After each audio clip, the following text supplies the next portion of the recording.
जय हिंद साथियों। बिहार पुलिस सिपाही की परीक्षा 1 अक्टूबर के लिए आज की इस वीडियो में जीके और साइंस से लगभग 50 सेलेक्टेड क्वेश्चंस को कवर करेंगे जो बिल्कुल आपके एग्जाम पैटर्न पर आधारित है। इसलिए साथियों आप सभी पूरा सेशन को ध्यानपूर्वक देखें।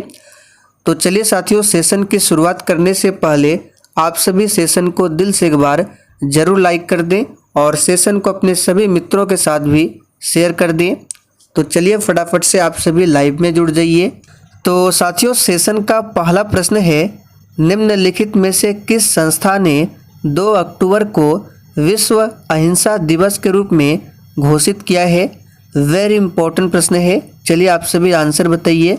साथियों, आंसर करने के लिए आप लोगों को नीचे लाइव चैट का ऑप्शन मिल रहा होगा, इसलिए प्रत्येक स्टूडेंट को लाइव चैट में अपना अपना आंसर देना है जिससे आपका प्रॉपर तरीके से रिवीजन हो। तो साथियों ध्यान रखना है, 2 अक्टूबर को विश्व अहिंसा दिवस मनाया जाता है और इस दिवस के रूप में घोषित किसने किया था? तो याद रखिएगा, संयुक्त राष्ट्र संघ ने। यहाँ पर पहला ऑप्शन आपका सही जवाब है। देखिए साथियों, संयुक्त राष्ट्र संघ के द्वारा महात्मा गांधी के जन्म दिवस पर 2 अक्टूबर को विश्व अहिंसा दिवस घोषित किया गया। तो इस फैक्ट को ध्यान रखना है। महात्मा गांधी का जन्म कब हुआ था? तो 2 अक्टूबर 1869 को। और मृत्यु कब हुई थी? तो 30 याद रखिएगा 30 जनवरी 1948 को। तो जन्म और मृत्यु दोनों याद रखना है, यहाँ से प्रश्न बन सकता है। दूसरा प्रश्न है, निम्नलिखित में से कौन प्रसिद्ध भरतनाट्यम से संबंधित नृत्य नहीं है? बिल्कुल साथियों, आपको सोच समझकर आंसर करना है। और साथियों, जितने भी नए अभ्यर्थी जो कि चैनल पर पहली बार आए हैं, आप लोग क्लास टाइमिंग को नोट कर लीजिए। देखिए, इस चैनल पर आपको बिहार पुलिस एग्जाम के लिए डेली रात 8 बजे महा मैराथन की क्लास मिलेंगे और पहले एक क्लास था रात 8:30 बजे, लेकिन इस क्लास को 10 से 15 मिनट आगे किया गया है क्योंकि रात 8 बजे की क्लास जो है ये एग्ज़ाम तक अब थोड़ा सा लंबा चलेगा। इसलिए 8:30 बजे की क्लास को 8:45 या फिर 8:50 से स्टार्ट किया जाएगा। और एक सुबह में क्लास स्टार्ट किया गया है कल से ही, सुबह 8 बजे से। तो साथियों, एग्ज़ाम तक आपको तीनों ही क्लास को डेली अटेंड करना है। पीडीएफ टेलीग्राम पर दिया जाता है बिल्कुल फ्री में। तो यहाँ पे बताना है कौन प्रसिद्ध भरतनाट्यम से संबंधित नृत्य नहीं है, यानी कि कलाकार नहीं है। तो यहाँ पर दूसरे प्रश्न का सही जवाब है सितारा देवी। याद रखिएगा, सितारा देवी शास्त्रीय शैली कथक की प्रसिद्ध भारतीय नृत्यिका है, न कि भरतनाट्यम से संबंधित है। भरतनाट्यम कहाँ का शास्त्रीय नृत्य है? तो तमिलनाडु का, याद रखिएगा। और कथक उत्तर भारत यानी उत्तर प्रदेश का है। एक आपको ध्यान रखना है, सोनल मानसिंह, यहाँ से भी प्रश्न बन सकता है। तो साथियों, सोनल मानसिंह जो है ये भरतनाट्यम से संबंधित है। मारवनी नृत्य किस भारतीय राज्य से संबंधित है? तो देखिए साथियों, मारवनी नृत्य जो है ये संबंधित, याद रखिएगा, सिक्किम राज्य से। यहाँ पर पहला ऑप्शन आपका सही जवाब है। सिक्किम की राजधानी गंगटोक है और सिक्किम जनसंख्या की दृष्टि से सबसे छोटा राज्य है, जबकि क्षेत्रफल में सबसे छोटा गोवा है। सभी को ध्यान रखें। आगे देखिए, गांधी शांति पुरस्कार ये वार्षिक पुरस्कार खाली स्थान दिया जाता है। बिल्कुल इसी पैटर्न पर आधारित आपके एग्जाम में प्रश्न आएंगे, इसलिए ध्यानपूर्वक पूरा सेशन को देखें। तो देखिए, गांधी शांति पुरस्कार ये एक वार्षिक पुरस्कार है जो व्यक्ति और संस्थाओं को दिया जाता है। तो सही जवाब है व्यक्तियों और संस्थाओं को। यहाँ पर सी ऑप्शन सही जवाब है। गांधी शांति पुरस्कार जो है ये गांधी जी के 125वें जन्म दिवस पर आरंभ किया गया था 1994 में। भारत का सुनियोजित शहर कौन सा है? चलिए 5 के लिए आंसर बताइए। भारत का सुनियोजित शहर कौन सा है? तो साथियों, 5वें प्रश्न का सही जवाब है ऑप्शन ए, चंडीगढ़। पंजाब की राजधानी जो चंडीगढ़ है, याद रखिएगा, पंजाब और हरियाणा दोनों याद रखना है। पंजाब और हरियाणा की राजधानी चंडीगढ़ को आधुनिक वास्तुकार ली कर्बुजियर द्वारा डिजाइन किया गया था और भारत का सुनियोजित शहर जो है ये चंडीगढ़ है। यहाँ पर पहला ऑप्शन आपका सही जवाब है। कोयम्बटूर को ध्यान रखना है, दक्षिण भारत का मैनचेस्टर है कोयम्बटूर, जबकि उत्तर भारत का मैनचेस्टर कानपुर है। और सिर्फ भारत का मैनचेस्टर पूछे तो अहमदाबाद है, सभी को ध्यान रखें। चंद्रमा की सतह पर चलने वाला प्रथम मानव चलित वाहन कौन सा था? और साथियों सेशन के लास्ट में कमेंट करके अपना अपना स्कोर जरूर बताना है। तो चंद्रमा की सतह पर चलने वाला प्रथम मानव चलित वाहन कौन सा था? तो याद रखिएगा लूनार रोवर। यहाँ पर सी ऑप्शन आपका सही जवाब है। निम्न में से कौन सतह से हवा मार वाली मिसाइल है, यानी कि कौन सा मिसाइल है जो सतह से हवा में मार कर सकती है? तो उस मिसाइल का नाम है त्रिशूल। यहाँ पर पहला ऑप्शन आपका सही जवाब है त्रिशूल। भारत संयुक्त राष्ट्र संघ से कब जुड़ा?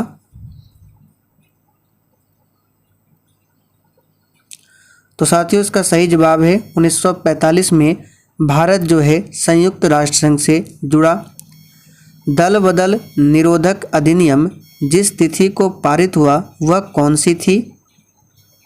देखिए दल बदल निरोधक अधिनियम को संविधान में 52वां संविधान संशोधन 1985 के तहत जोड़ा गया था और ये 10वीं अनुसूची से संबंधित है। तो इसका सही जवाब क्या होगा 9 प्रश्न का 9 नंबर का? तो 15 फरवरी 1985 में संसद में ये पारित किया गया था, लेकिन ये जो लागू हुआ था दल बदल निरोधक अधिनियम 18 मार्च 1985 को। तो यहाँ पे पारित पूछा गया है, तो सही जवाब है 15 फरवरी 1985 को। उत्तर प्रदेश की प्रथम महिला मुख्यमंत्री कौन थी? तो साथियों इसका सही जवाब है सुचेता कृपलानी। ये उत्तर प्रदेश की ही नहीं बल्कि भारत की प्रथम महिला मुख्यमंत्री बनी थी, यानी भारत की किसी भी राज्य की मुख्यमंत्री बनने वाली प्रथम महिला थी सुचेता कृपलानी, जो कि उत्तर प्रदेश की प्रथम महिला मुख्यमंत्री बनी थी, ध्यान रखेंगे। जबकि सरोजनी नायडू ये भारत की प्रथम महिला राज्यपाल है, जो किसी भी राज्य की राज्यपाल बनने वाली प्रथम महिला सरोजनी नायडू। स्वतंत्र भारत के प्रथम प्रतिरक्षा मंत्री कौन थे? प्रतिरक्षा यानी कि रक्षा मंत्री बताना है। तो साथियों 11वें प्रश्न का सही जवाब है सरदार बलदेव सिंह। स्वतंत्र भारत के प्रथम कौन थे? रक्षा मंत्री। अभी वर्तमान में रक्षा मंत्री कौन है? तो राजनाथ सिंह कौन है? तो वर्तमान में रक्षा मंत्री है, याद रखिएगा। चलिए आगे बढ़ते हैं। भारतीय संविधान का निम्नलिखित में से कौन सा अनुच्छेद विधि के समक्ष समता के अधिकार से संबंधित है? चलिए इंपॉर्टेंट क्वेश्चन है, 12 के लिए आप सभी आंसर कीजिए। कौन सा आर्टिकल विधि के समक्ष समता का अधिकार से संबंधित है? तो याद रखिएगा साथियों ये आर्टिकल है अनुच्छेद 14। यहाँ पर बी ऑप्शन आपका सही जवाब है। भारतीय संविधान में समता के अधिकारों का वर्णन जो मिलता है 14 से लेकर 18 तक में। संसद का अस्थायी सदन कौन सा है? तो साथियों 13वें प्रश्न का सही जवाब है राज्यसभा। राज्यसभा एक अस्थायी सदन है जिसमें अधिकतम सदस्य संख्या 250 है। यहाँ से प्रश्न बन सकता है कि राज्यसभा में अधिकतम सदस्यों की संख्या क्या है? तो 250। राज्यसभा के सदस्यों का जो निर्वाचन होता है 6 वर्षों के लिए होता है और सदस्य बनने के लिए उम्र सीमा जो है 30 वर्ष होने चाहिए। देखिए इसमें जो सदस्यों का निर्वाचन होता है 6 वर्षों के लिए, जिसके 1/3 सदस्य जो है ये प्रत्येक 2 वर्ष में क्या हो जाते हैं? सेवानिवृत्त होते हैं। अच्छा वर्तमान में लोकसभा के सदस्यों की संख्या कितनी है? तो याद रखिएगा 543 तथा राज्यसभा सदस्यों की संख्या वर्तमान में 245 है, लेकिन अधिकतम पूछे तो 250 हो सकते हैं। राज्यसभा में वर्तमान में 245 है। किस नीति निर्देशक सिद्धांत को प्रायः समाजवादी माना जाता है? तो साथियों इसका सही जवाब है ऑप्शन बी ग्राम पंचायतों की स्थापना को। देखिए ग्राम पंचायत की बात करें तो आर्टिकल 40 में इसके बारे में बताया गया है। राष्ट्रमंडल अध्यक्षों के सम्मेलन का पदेन महासचिव कौन होता है? और साथियों जिसने अभी तक सेशन को लाइक नहीं किया है फटाफट से आप सभी सेशन को भी लाइक करें। तो साथियों, राष्ट्रमंडल अध्यक्षों के सम्मेलन का पदेन महासचिव लोकसभा महासचिव होता है। तो यहाँ पर पहला ऑप्शन आपका सही जवाब है, लोकसभा महासचिव, ध्यान रखेंगे। और लोकसभा अध्यक्ष की बात करें तो वर्तमान में ओम बिरला है और वर्तमान में 17वीं लोकसभा चल रहा है। विधान परिषद की एक वर्ष में कम से कम कितनी बैठक होना अनिवार्य है? एक एक प्रश्न को ध्यानपूर्वक पढ़ना है, काफ़ी ज़्यादा इम्पोर्टेंट प्रश्न है। देखिए, बिहार में विधान परिषद की बात करें तो टोटल याद रखिएगा 75 सीट है और विधानसभा की 243 सीट है, राज्यसभा 16 और लोकसभा सीटों की संख्या 40 है।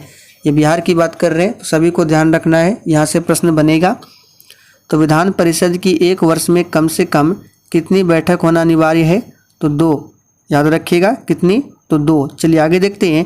और देखिए, किसी राज्य में विधान परिषद की स्थापना और सामाजिक प्रावधान की बात करें तो ये दिया गया आर्टिकल 169, यानी विधान परिषद की स्थापना के बारे में अनुच्छेद 169 में बताया गया है। और साथियों, वर्तमान में भारत के टोटल 6 राज्यों में विधान परिषद है। कौन कौन से लिख लीजिए? उत्तर प्रदेश, कर्नाटक, महाराष्ट्र, बिहार, आंध्र प्रदेश एवं तेलंगाना, इसी 6 राज्य में वर्तमान में विधान परिषद है। सर्वप्रथम किस फिल्म अभिनेता को राज्यसभा का सदस्य मनोनीत किया गया था? तो साथियों, यहाँ पर 17वें प्रश्न का सही जवाब है पृथ्वीराज कपूर को। पृथ्वीराज कपूर उच्च सदन के लिए मनोनीत होने वाले पहले अभिनेता थे।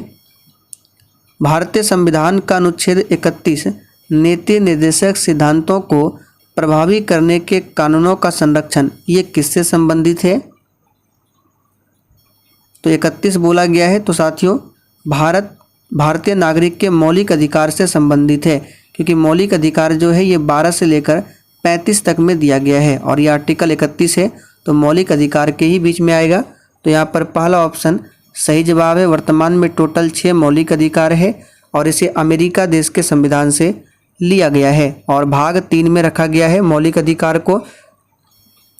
निम्नलिखित में से किस महिला टेनिस खिलाड़ी ने सर्वाधिक ग्रैंड स्लैम खिताब जीते हैं?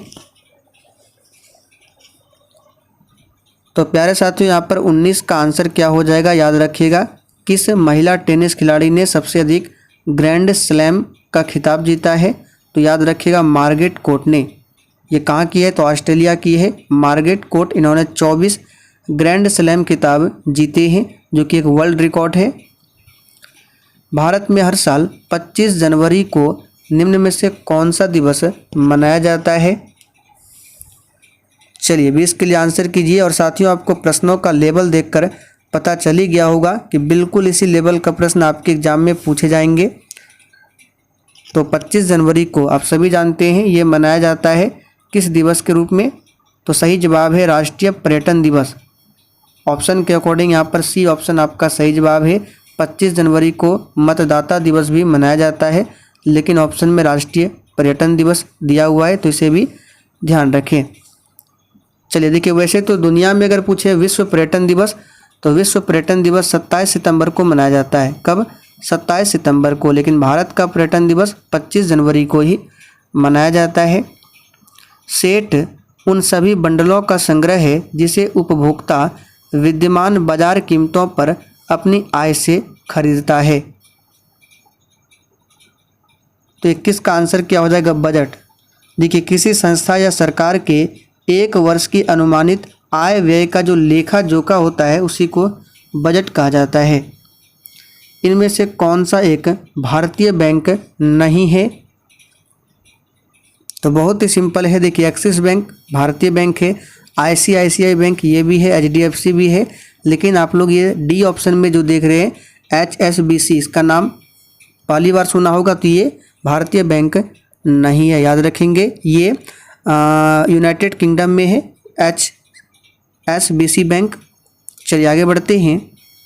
भारतीय रिजर्व बैंक बोर्ड के उस अनुभवी चार्टर्ड अकाउंटेंट और दीर्घकाल में अस्थायी सदस्य का नाम क्या है जिन्हें नीरव मोदी घोटाले के बाद बैंकों में धोखाधड़ी के जोखिमों और गैर निष्पादनीय परिसंपत्तियों का ब्यौरा तैयार करने के लिए नियुक्त किया गया? तो चलिए इसका आंसर बता देते हैं, ये है YH मालेगाम। सरकारी एजेंसी NDC का पूर्ण रूप क्या है? तो प्यारे साथियों, सरकारी एजेंसी NDC का पूर्ण रूप याद रखिएगा क्या है? नेशनल डेवलपमेंट काउंसिल, ये NDC का फुल फॉर्म है, याद रखिएगा। निम्नलिखित में कौन सा देश ब्रिक्स ग्रुप का सदस्य नहीं है? चलिए फटाफट से आंसर कीजिए।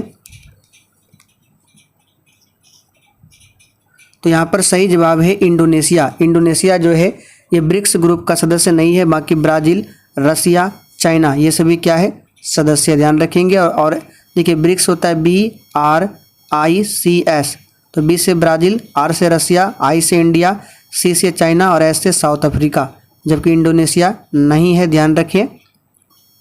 आंतरिक व्यापार किससे संबंधित है? चलिए 26 के लिए आंसर कीजिए। और साथियों आप सभी डेली क्लास को अटेंड कीजिए, डेली आपको बिल्कुल इसी तरह से प्रैक्टिस सेट की क्लास मिलेंगे। तो आंतरिक व्यापार जो है साथियों ये संबंधित है शेयर मार्केट से। किसी देश की जन्म दर को किस तरह से परिभाषित किया जाता है? तो किसी देश की जन्म दर को एक वर्ष में प्रति 1000 में जन्मों की संख्या को इसी के आधार से किसी देश की जन्म दर को परिभाषित किया जाता है, याद रखिएगा।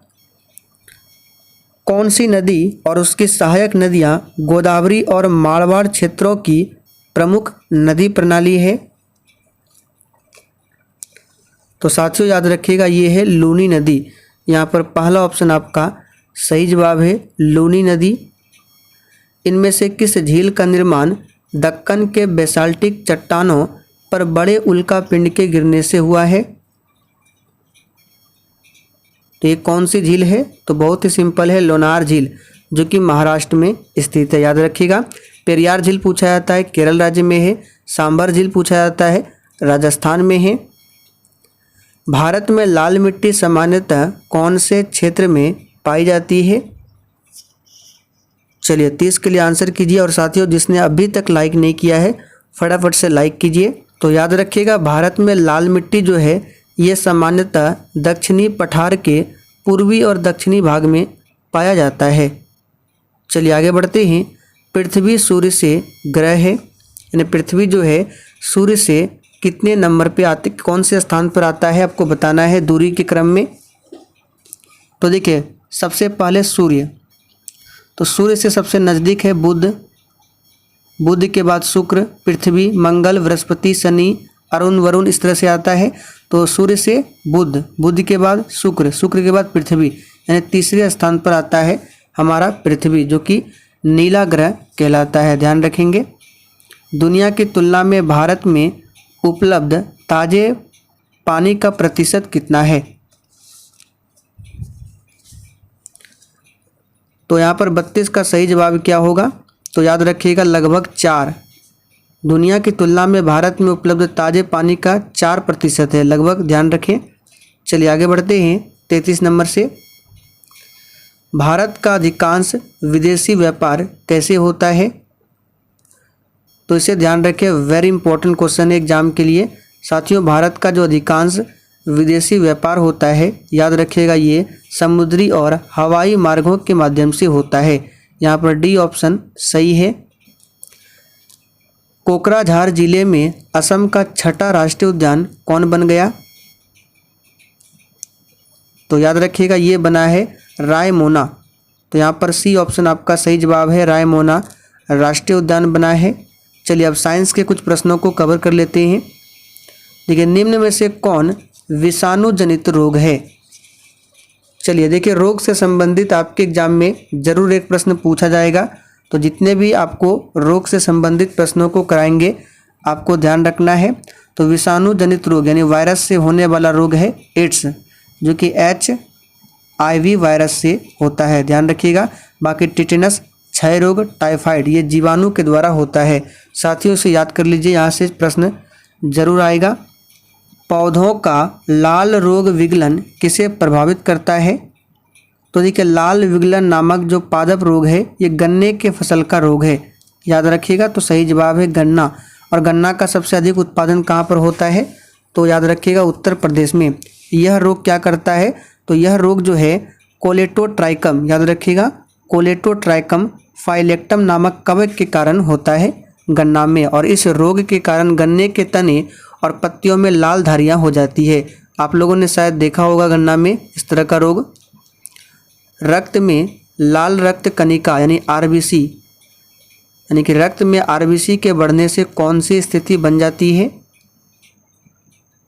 तो यहाँ पर इसका सही जवाब क्या होगा, तो याद रखिएगा ऑप्शन सी पॉलीसाइथेमिया रोग होता है। यहाँ पर सी ऑप्शन आपका सही जवाब है। एनीमिया जो है रक्त में आयरन की कमी से होता है। ऑक्टोपस किस प्रजाति के अंतर्गत आते हैं, वेरी इंपॉर्टेंट क्वेश्चन है, स्टार मार्क कीजिए। तो साथियों ध्यान दीजिए, जो ऑक्टोपस है ये मोलस्का प्रजाति के अंतर्गत आता है, जो कि पहला ऑप्शन में दिया गया है। मोलस्का शब्द का प्रयोग सबसे पहले किसने किया था, तो याद रखिएगा अरस्तू ने। देखिए अरस्तू ने मोलस्का शब्द का प्रयोग कटल फिश के लिए किया था। किसके लिए किया था, कटल फिश। और देखिए मोलस्का का जो शरीर होता है वो कठोर कवच से ढका रहता है, ध्यान रखेंगे। ऑक्टोपस को डेविल फिश के नाम से भी जाना जाता है। तो यहाँ से प्रश्न बनेगा ऑक्टोपस को इनमें से क्या कहा जाता है, तो ऑप्शन में आपको मिलेगा डेविल फिश, याद रखिएगा। निम्नलिखित में से कौन सा जानवरों में पाया जाने वाला हार्मोन नहीं है। और साथियों प्रश्नों के साथ हम आपको जितने भी एक्स्ट्रा फैक्ट को बता रहे हैं आपको ध्यानपूर्वक सुनना है। और अगर आप लोग लिखना चाहें तो लिख लीजिए, इससे आपका नोट्स तैयार होगा। तो इसका यहाँ पर सही जवाब क्या हो जाएगा, फटाफट से बताइए। जानवरों में पाया जाने वाला हार्मोन कौन सा नहीं है, तो सही जवाब है इसका ऑप्शन बी ऑक्सिन। ऑक्सिन एक पादप हार्मोन है, ये जानवर में नहीं पाया जाता है। ये कैसा हार्मोन है, पादप हार्मोन, जिसके कारण पौधों में वृद्धि होती है, इसलिए आंसर क्या होगा ऑक्सिन, ध्यान रखेंगे। निम्नलिखित में से कौन सा जीव अंडे देता है और प्रत्यक्ष बच्चे पैदा नहीं करता, तो ये जीव है एग्डीना। यहाँ पर पहला ऑप्शन आपका सही जवाब है। एग्डीना ऑस्ट्रेलिया महाद्वीप में पाया जाने वाला जीव है। निम्नलिखित में कौन डाटाबेस मैनेजर का उदाहरण है, तो साथियों डाटाबेस मैनेजर का उदाहरण है ऑर्गेनाइजर, जो कि पहला ऑप्शन में दिया गया है। तारे चमकते हैं किंतु ग्रह नहीं चमकते, क्यों, इसका रीज़न क्या है,